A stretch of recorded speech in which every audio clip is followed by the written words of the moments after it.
Hi everyone. Whoops. It's a rather cold March day here, but there's lots happening in my unheated greenhouse.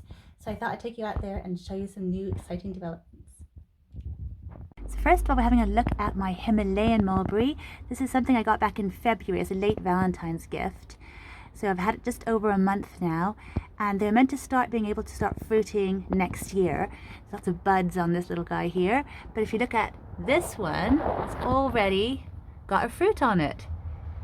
They're these really long, beautiful green mulberries that taste amazing, so I'm so excited. This is the third one, and it's also just looking like a stick. They're only small, but super exciting. These are some cuttings I took. Last year I was growing lots of Thistles. They were so wonderful. The fruits were delicious and they were doing so well, but they are not frost tolerant. And so when we had really deep freezes here of like -8 degrees, lots of frost, a bit of snow, they all died. And I'd taken a few cuttings before, but not enough at all. And so this greenhouse got down to just nearly zero. It was at 0.5, so just half a degrees there, and most of the cuttings did die, but these two here, it looks like two have survived, which is brilliant. I'm growing some from seed again, but they're growing really slowly on my windowsill, so I'm glad to have these cuttings. And I next year I will take so many cuttings. And I would say I'd keep them in the house, but I might keep some in the house and some out here. Just really have lots of backups. I really love these fruits, and they are such great croppers. They just fruited for us all last summer. So wonderful. The little goji berry cuttings I took last year as well. They're just doing so well. And these are some cuttings of my English tea rose I took last year. I just thought I'd share how they're doing. Look at that, they've got some little bugs on them. They always get this when they're in a greenhouse, but I can soon wipe them off in a minute. But yeah, they're just growing really well. I just wanted to show them now because I did a video of how to propagate these roses. Such an easy thing, and I'll be giving these away soon, so I won't have much longer to show them. But yeah, they did really well. They just overwintered here in the unheated greenhouse again, and are looking lovely, if a bit covered in whitefly or something. Aphids? No, it is some kind of whitefly, I think. But I can just wipe those off quickly. Not going to hurt anything. This is a very happy sight here. I had this wonderful Pelargonium.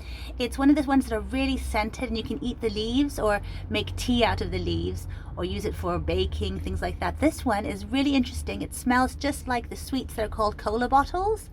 So it has a really, really interesting fragrance, and it is well, it completely dies down. They're not cold hardy, and so I wasn't sure if it was going to survive. I just stayed here in the unheated greenhouse again, as they all did. And now it's starting to shoot up new growth. So that's a lovely sight to see. I've showed my little Chilean guava cuttings before, but they're still looking really good. Lots of new beautiful pinkish growth. Really nice. All the little lupines I grew from seed last year because they take such a long time to start flowering. They're like biennial. So you can see I started them back in September,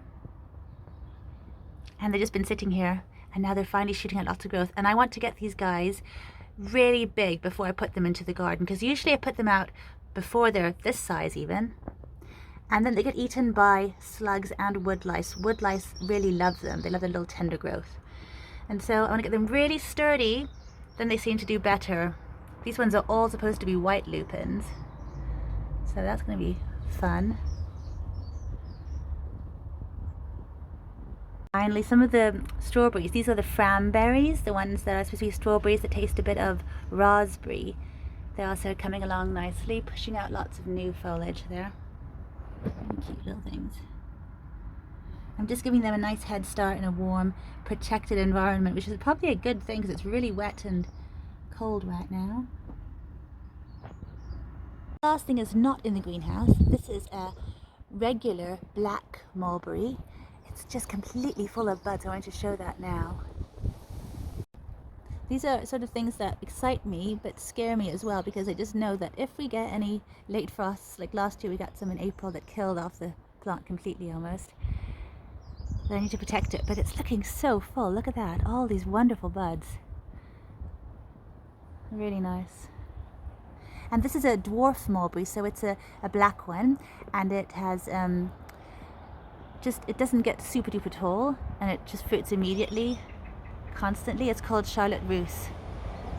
It's a really lovely bush mulberry.